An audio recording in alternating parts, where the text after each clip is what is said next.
Goa Organics వారి skin care, hair care, wellness products కోసం AP, తెలంగాణలో డిస్ట్రిబ్యూటర్లు కావాలను వివరాలకు స్క్రీన్ పైన ఉన్న నెంబర్కి కాల్ చేయండి. తెలంగాణలో పార్లమెంట్ ఎన్నికలు ముగిశాయి. ఇక పాలనపై రేవంత్ రెడ్డి సర్కార్ దృష్టి సారించింది. ఇప్పటి వరకు ప్రచారాలు, రాజకీయ సభలు, సమావేశాలతో బిజీగా ఉన్న సీఎం, మంత్రులు ఇప్పుడు పథకాలు, అమలు చేయాల్సిన హామీలపై దృష్టి సారించారు. ఎన్నికలు ముగిసిన తర్వాత రోజే రేవంత్ రెడ్డి కీలక ప్రకటన చేస్తూ తెలంగాణ ప్రజలకు శుభవార్త అందించారు.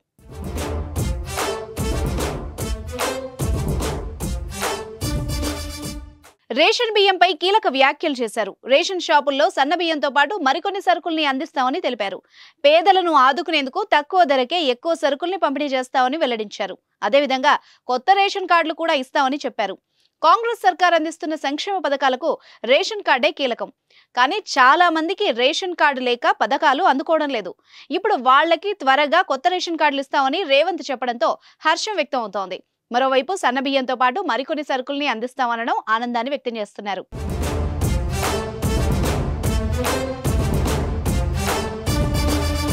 అదేవిధంగా రాష్ట్ర రైతాంగానికి తీపి కబురు అందించారు రేవంత్ రెడ్డి. రైతు రుణమాఫీపై ఇచ్చిన మాట నిలబెట్టుకుంటామని తెలిపారు.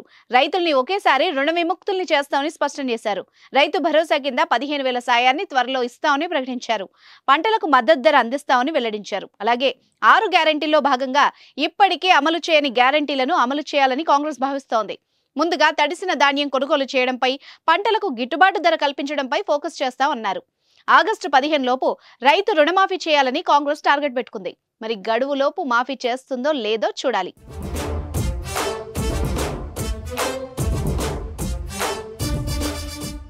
సుమన్ టీవీలో మీ పర్సనల్ అండ్ బిజినెస్ ప్రమోషన్స్ కోసం కింది నెంబర్కి కాంటాక్ట్ చేయండి.